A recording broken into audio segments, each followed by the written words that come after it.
saja itu di bawah tanah jadi mau sebelah mana semua hidup. Jenengan buat plastik di lemah mati bu mereka. Karena tanah itu hidup, karena tanah hidup jangan dimasuki sampah anorganik. Nggak bisa itu sebenarnya kalau udah suku tanah itu bakal sampah kanelan, pendem sampah anorganik juga kanelan. Dimanapun kita akan ada yang tersakiti. Okay. Apalagi kalau sudah pernah tersakiti itu melupakan sulit ya. Kalian berdiri. Oke. Kalau kajian diubah, dileboni apa mambu, rawan mambu, gitu jangan mambu. Dileboni dari kabeh gembira ya bu. Gembira apa? Bahasanya terhadap kita bukan hanya sekedar satu buah apel, tapi pohon-pohon tumbuh-tumbuhan yang nanti bisa menjadi bahan baku untuk membuat makanan-makanan sehat. Jadi dengan hanya memberi sampah organik. Next. Nah, ini saja sebuah tawaran saja. Apa yang harus kita lakukan secara pribadi? Jangan ngomong adiliyata dulu kalau jenengan selaku penanggung jawab adiliyata nggak melakukan adiliyata. Pojok orang kuat, monggo. Ini konsisten saja. Baik ini sudah hafal tadi baik digai minuman ini, kasih saja ini. Kenapa? Saya datang ke pemenang itu tidak setiap hari. Masa orang datang ke minuman dengan sampah. Soalnya gitu. Saya membawa ambil dari rumah. Sama-sama coba. Saya mencoba testing. Ibu, bapak boleh katakan Rasulullah itu bisnisnya bukan? Pengusaha bukan? Kalau Rasul bisnis, berarti Rasul sering melakukan misi dagang enggak? Dasarnya wajib misi dagang. Perjalanan bisnis. Iya. Kira-kira pada saat perjalanan bisnis itu Rasul haus atau tidak? Terus bagaimana cara minum Rasul? Padahal mungkin Indomaret, mungkin apa Maret? Bagaimana kalau Rasul haus di tengah jalan?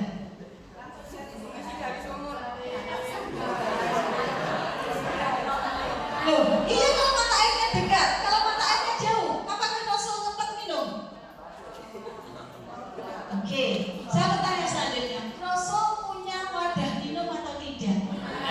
Apa namanya? Apa namanya? Ayo, kulit diri sini wadah minum Rasul itu namanya kirbah. Jadi panjenengan nyuruh muridnya bawa botol minum itu bukan kembali ke TK tapi melaksanakan sunnah Rasul kirbah. Bahkan sampai cara meminum pun Rasul minumnya pakai sedotan ya? Kenapa? Bukan tidak ada. Bukan. Dan itu teknologi yang sangat mudah. Mulai Nabi Adam sampai Nabi Muhammad tidak Allah mampukan untuk membuat ini. Kenapa? Karena Adam sampai Muhammad tidak mau mewariskan sampah ke umatnya. Gampang tuh teknologi, kun saya pun ganti, tapi tidak. Haji, umroh, semuanya bisa terlaksana tanpa sampah. Karena apa? Karena Rasul tidak mau mewariskan kita sampah. Gusti Allah nyapa ngomong. Gusti Allah nyapa ngomong. Ngoten. Makhluk Allah yang paling mulia apa jenenge? Akhirnya jadi apa? Jadi apa? Terakhir kita jadi apa? Karena Allah pengen bertanggung jawab kepada hambanya bahwa Allah gak mau nyampah, gak mau meninggalkan sampah, sehingga kita dibungkus kain mori itu kompostable. Gak itu diganti plastik, gak itu diganti kain yang lain, gak boleh. Harus kompos dan itu hancur. Kompostable. Nah ini mori itu ditentukan karena dia termakan oleh pasukan tadi. Jadi Allah gak nyampah, kalau Nabi Rasul gak nyampah. Kalau kita nyampah boleh, tapi tolong bertanggung jawab. Sekali lagi, sekolah adiliyata bukan sekolah anti plastik, tidak. Plastik itu teknologi yang harus kita terima. Di adiliyata yang diajarkan adalah bertanggung jawab atas sampah yang kita hasilkan.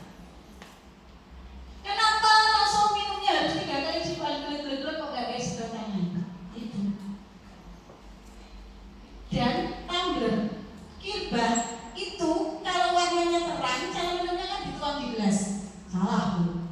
Kalau wadahnya terang kata Rasul boleh langsung diminum. Tapi kalau wadahnya gelap dituang di gelas itu menjaga kesehatan. Itu ramah. Ini ngomong begini, ngomong gimana? Jadi kalau nggak terang, gelap dituang di gelas baru diminum. Minumnya 3 kali sebulan, tidak pakai sedotan. Itu Rasul. Dan saya ceritakan sedikit. Sedotan itu sejarahnya. Teknologi sedotan itu diciptakan untuk orang yang sik. Mari itu. Selama sehat nggak perlu pakai sedotan. Bisa nggak kita minum tanpa sedotan? Bisa nggak? Bisa. Pertama itu sunnah Rasul. Kedua, kalau bisa nggak masuk juga sedotan di lemah. Hingga dipakai sedotan. Itu yang ditanamkan ke anak. Sunnah dilakukan 6 itu akhirnya bonus. Semua ada tuntunannya, ada arahnya, dan itu Al-Quran dan hadis. Membawa dengan pilih, membawa tumbler minum mengikuti Rasul, mengurangi mencegah pemakaian sedotan juga mengikuti Rasul. Habiskan makananmu juga mengikuti sunnah Rasul. Selanjutnya ini memilah sampah itu dalam makananmu. Terus bagaimana kalau untuk acara yang tinggi, makai, nyuwun sewu, ruangan ini bersih, ini nanti dimasuknya di kerasa. Saya isu Bu, Bapak pergeroban minggu, Pak. Apa ini botol karo kardus. Kayaknya anjingnya yang tapi sampah itu adalah rezeki. Beberapa orang mengatakan Bu, rugi, wes kadung capek-capek milah, di gerobak jadi satu. Ada yang punya pemikiran seperti itu? Salah. Berarti nggak yakin karena kebaikan sekecil apapun itu ada nilainya di mana Allah. Itu harus dipertanyakan. Saat biji sawinya dinilai sama Allah, apalagi dari dapur itu sudah dipilah jadi 2, organik anorganik. Nanti masuk ke gerobak itu bukan akhir, gerobak itu hanya mengangkut nanti ke TPS. Kalau di rumah sudah jenengan kresek dan diloro, organik dhewe mergo iso kompos, tobat ujung iso kompos, tobat itu tak milah dhisik. Jadi tiap pagi membuangnya jadi 2 organik. Sing anorganik itu rodok sangat tahan dhisik, numpuknya seminggu atau 3 dino, paling langsung Bu di mereka. Itu jenengan nak kowe duwe 500 mereka tegon apa mboten? Iya Pak, tukang gerobak tak kasih duit 1.000 patus mboten. Ada pengaman. Tapi kalau jenengan iki bungkus niki jenengan dadi siji desa contohnya bahagia. Mengawali pagi, mengawali subuh dengan bersedekah kepada makhluknya Allah yang namanya mikroorganisme tadi dan kepada pemerintah. Karena sampah sejatinya tidak bisa hilang. Sampah sejatinya hanya pindah dari tempat A, dari rumah ke gerobak, dari gerobak ke TPS, dari TPS ke TPA. Dan sampah tidak bisa hilang. Kalaupun terurai itu pada saat dengan sudah mengompos. Kalau jadi satu, dia akan menghasilkan gas metan dan meledak di TPA. Saya hanya mengambil ini tadi sudah dibahas sama Kak Menak, sudah disebut sama Pak Menteri juga sudah bahwa ini yang harus menjadi semangat kita. Kalau malaikat saja menyaksikan, sudah mengklaim bahwa kita merusak bumi, ayolah besok mau saya ngapunten sombong bareng-bareng di malaikat. Saya memang manusia, tapi saya bukan kategori yang merusak bumi. Kan ada penguat dari Allah. Aku mengetahui apa yang tidak kamu ketahui. Kalau saya kayak gitu, coba saya dulu repot menumpahkan darah merusak bukan. Saya memang manusia, tapi saya bukan merusak dan saya bukan menumpahkan darah. Tapi saya yakin bahwa Allah mengatakan kamu tidak tahu. Saya masuk yang pilihan Allah dengan cara monggo apa yang bisa dengan lakukan untuk menjaga hubungan Allah. Tandur, kompos, milah sampah, bersedekah. Ya toh milah sampah tapi bisa bersedekah kepada mikroorganisme dan kepada pemberubah. Yang ini juga penguat untuk kompos. Kenapa kita kompos? Karena tanah yang baik, tanaman-tanamannya tumbuh subur atas izin Allah. Jadi kompos pun ono ayatnya. Banyak ayat Allah. Next.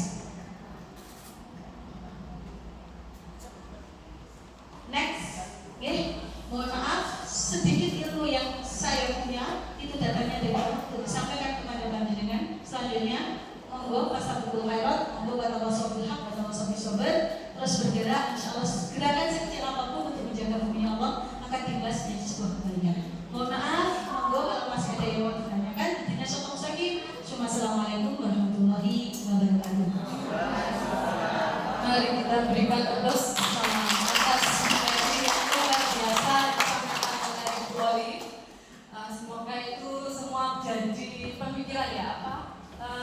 Saya sendiri secara pribadi mengenal dia di waktu di sesi potret itu sangat terpingin ya. Sebelum saya menyuruh atau coba jadi gambaran begini, tapi saya sendiri harus berbuat dulu, harus mempraktekkan dulu. Dan praktek itu tidak semudah yang saya pelajari di YouTube, belajar dengan kualitas. Ternyata ada kejadian-kejadian ketika saya mengolah sampah tersebut di rumah.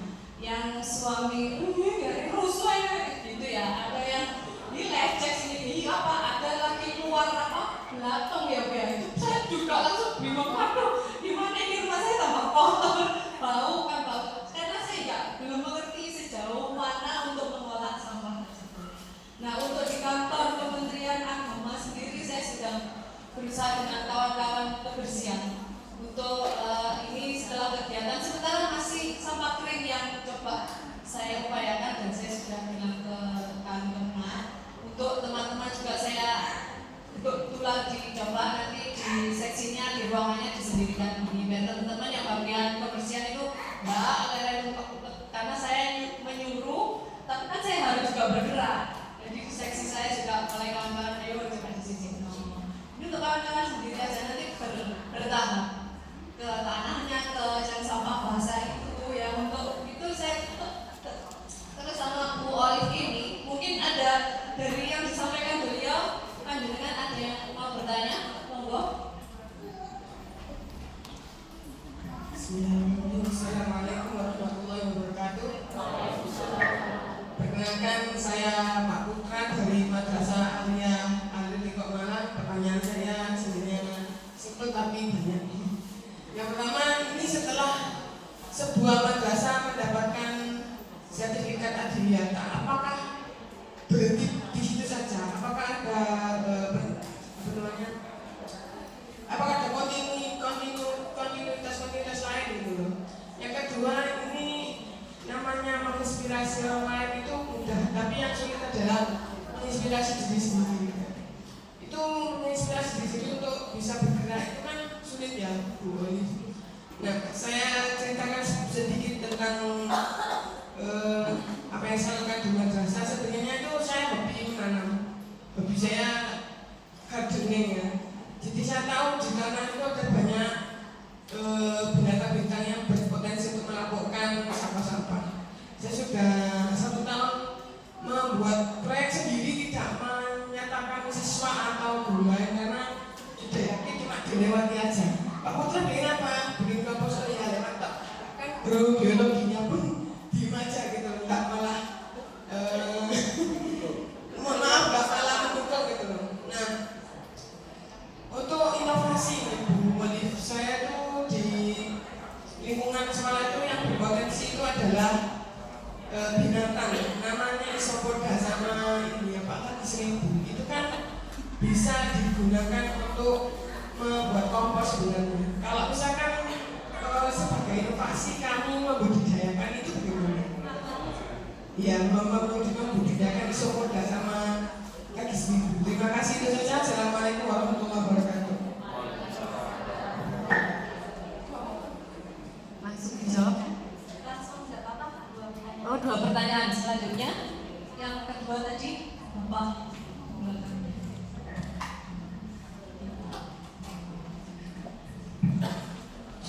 Assalamualaikum warahmatullahi wabarakatuh. Terima kasih waktunya dari MA Abu. Mohon maaf ini pertanyaan buat Pak Kasih, Pak Mungni. Tadi dijelaskan di dalam domainnya adalah regulasi menuju madrasah Ram anak. Tadi sudah memberikan fatwa barisan gitu Pak ya. Salah satunya adalah pendidikan inklusi. Ini sebagaimana amanat Permendiknas nomor 70 tahun 2000 jelas sekali. Kami pernah melakukan supaya bersifat inklusi. Madrasah kami pernah menerima ini kasus Pak. Madrasah kami pernah menerima siswa yang berkebutuhan khusus, tapi sangat sangat tanda kutip abot. Mohon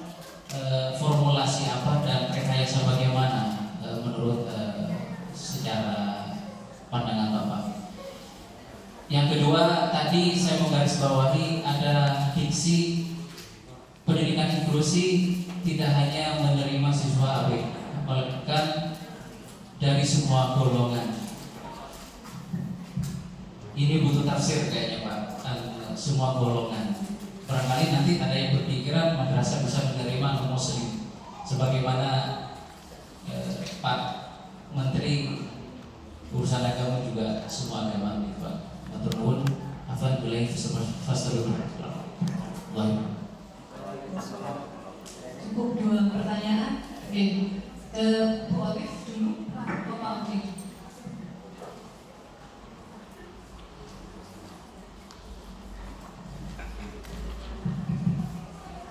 Terima kasih Tad. Dari Alkumya. Yang pertama berkaitan dengan anak berkebutuhan. Namanya anak berkebutuhan khusus ini saya belajar banyak salah satu madrasah ibtidaiyah yang bagus pengelolaannya itu ada di Lawang. Madrasah ibtidaiyah Ar-Raihan. Saya pakai itu kepalanya Bulaili itu. Kami sering bukan diskusikan ini untuk menyusun regulasi di pusat.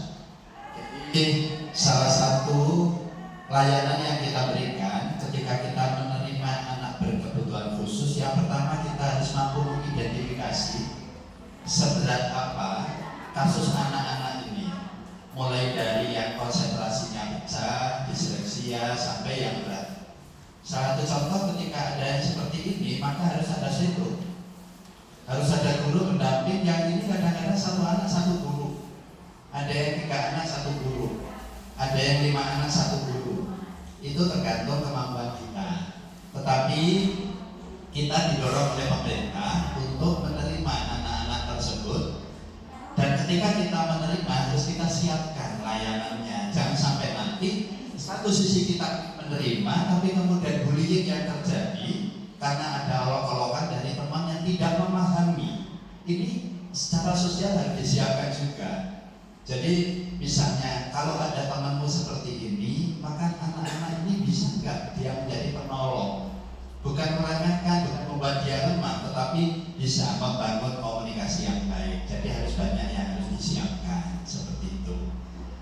Itu memang didorong terus. Dan pemerintah kemarin 2023 akhir itu berikan pengumuman madrasah-madrasah yang punya siswa inklusi silakan datang. Kota Malang ada 2. Waktu itu MTS Muhammadiyah 1 kalau tidak salah, dan MTS apa ya, Darus Sholihin atau apa gitu ya. Di akhir tahun 2023 dibantu oleh pemerintah Barat juga 1 madrasah ini. Salah satunya adalah untuk memberi peralatan.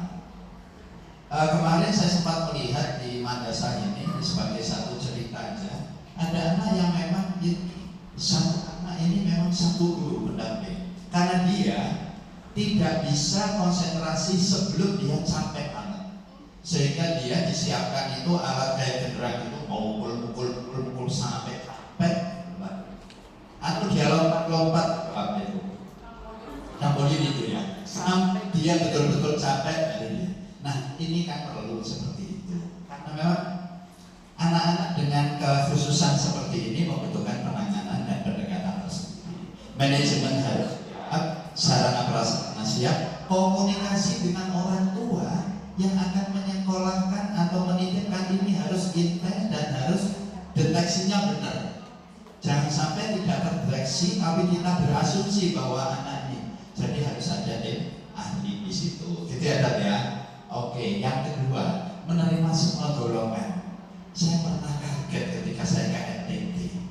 Saya waktu itu diberikan amanah untuk memotivasi salah satu madrasah. Kaget saya karena belasan anak itu memang putra-putrinya non-muslim di NTT. Min di salah satu, ini kebetulan kepalanya juga teman saya asli Lamongan. Itu teman saya komunikasi. Beberapa anak di tiap jenjang itu memang ada, bahkan ada yang putranya pendeta juga di sini. Artinya kita ketika ada orang memasukkan putranya di sana dan tahu bahwa kita adalah madrasah, itu pendidikan yang berciri khas agama Islam. dan mereka tahu itu, kemudian mereka tetap masukkan, kita tidak boleh menolak. Seperti itu. Ketika kita bicara tentang ya pendidikan untuk semua, menerima semua, artinya golongan itu ya mulai sampai dengan beda ras, beda bahasa, beda budaya itu tidak biasa. Tapi beda agama yang belum biasa kalau di madrasah. Kalau di mereka banyak putra-putri orang Islam ada. Tapi saya itu kaget ketika ke Manado, ketika ke NTT, ketika ke Papua Barat, di daerah-daerah yang minoritas itu, bahkan di Bali itu ada madrasah yang menerima putra-putrinya orang yang agamanya Hindu. Itu juga ada.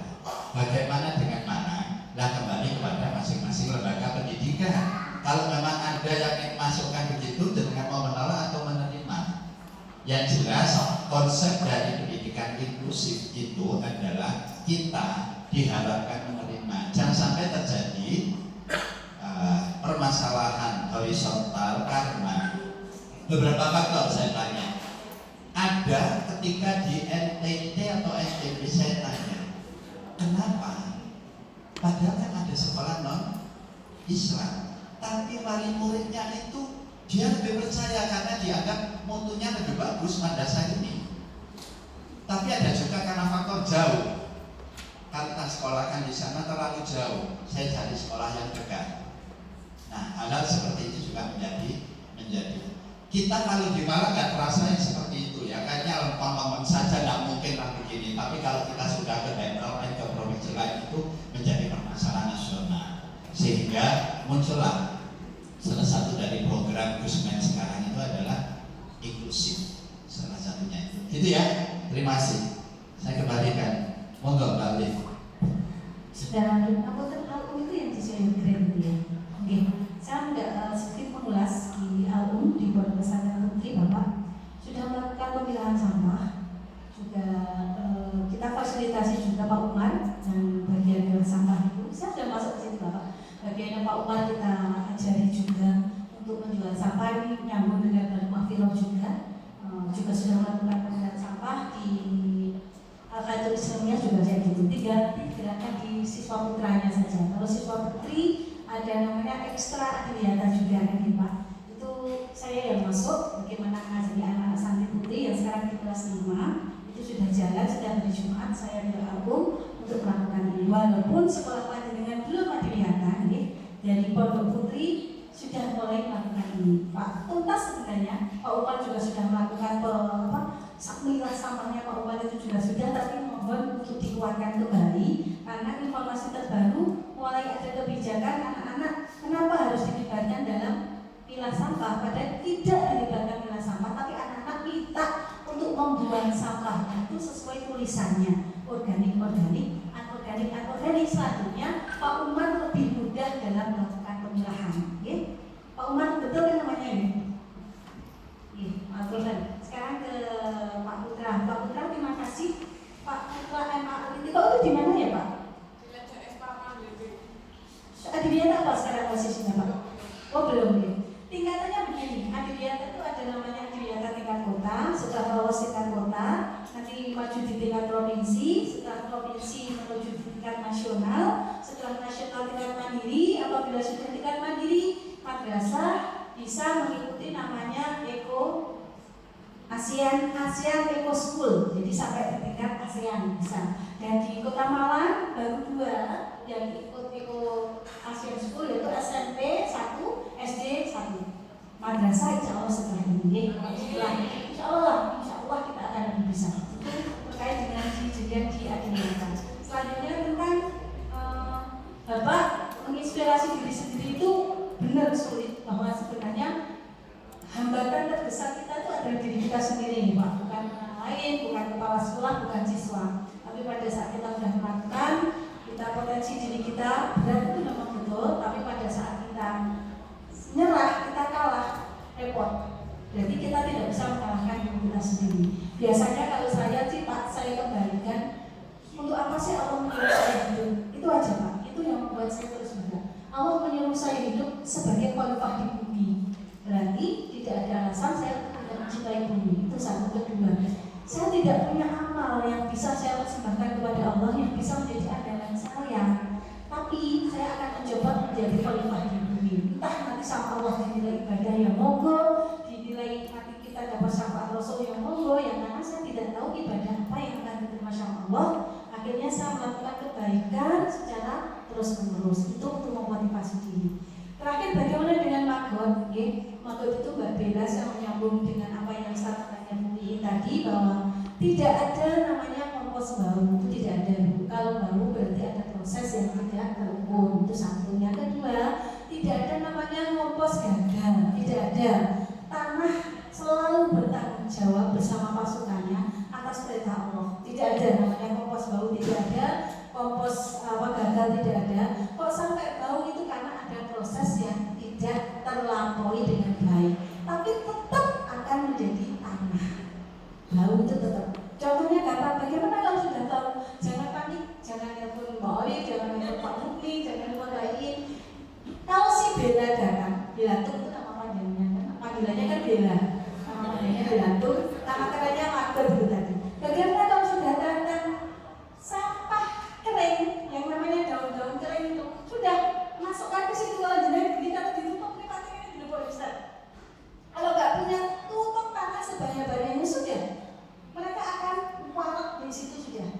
Magot itu keluar itu pada saat dia mau masanya sudah tidak produktif, dia mencari tidak sesuai dengan suhunya ini. Kalau sampai itu belekina, lemah sebanyak-banyaknya atau sekam sebanyak-banyaknya sudah tidak baru. Dan kuncinya itu adalah terlalu lembab. Karena kompos itu kan ada rumusnya ya 30 sama 70. Jadi lah kompos itu sing akeh kudu yang warna coklat, daun-daun kering, kardus, kertas, tisu kering, itu bisa masuk karbon, itu bisa mengurangi bau-bau.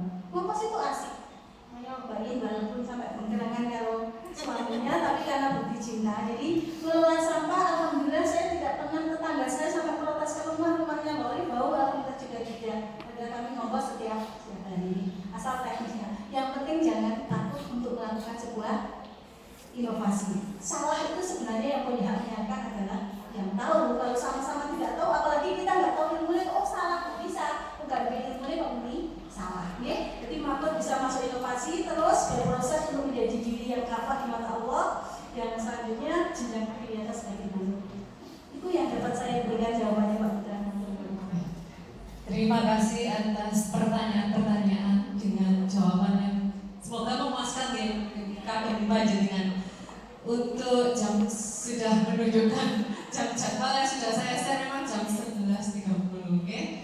Mungkin kalau ada pertanyaan yang lain monggo via Japri WA atau nomor kontaknya Bu Olive ya, monggo mau jadi narasumber pada guru-guru RA-nya mau dikerahkan untuk kegiatan dengan Bu Olive monggo, oke? Beliau memang tidak ada honor untuk saat ini, kita memang ingin. Terima kasih atas kehadirannya Bapak Ibu panjenengan sedoyo, terutama Ibu Olive sebagai narasumber, Kang Pak Mukli dan kawan-kawan. Mungkin kami ada salah-salah kata, kami ucapkan banyak-banyak terima kasih. Sebelum saya tutup ini tadi browsing ya, ada kolam ikan di tengah kota. Bunga melati tumbuh merata. Mari wujudkan sekolah adiwiyata, lingkungan bersih, nyaman, tertata. Terima kasih.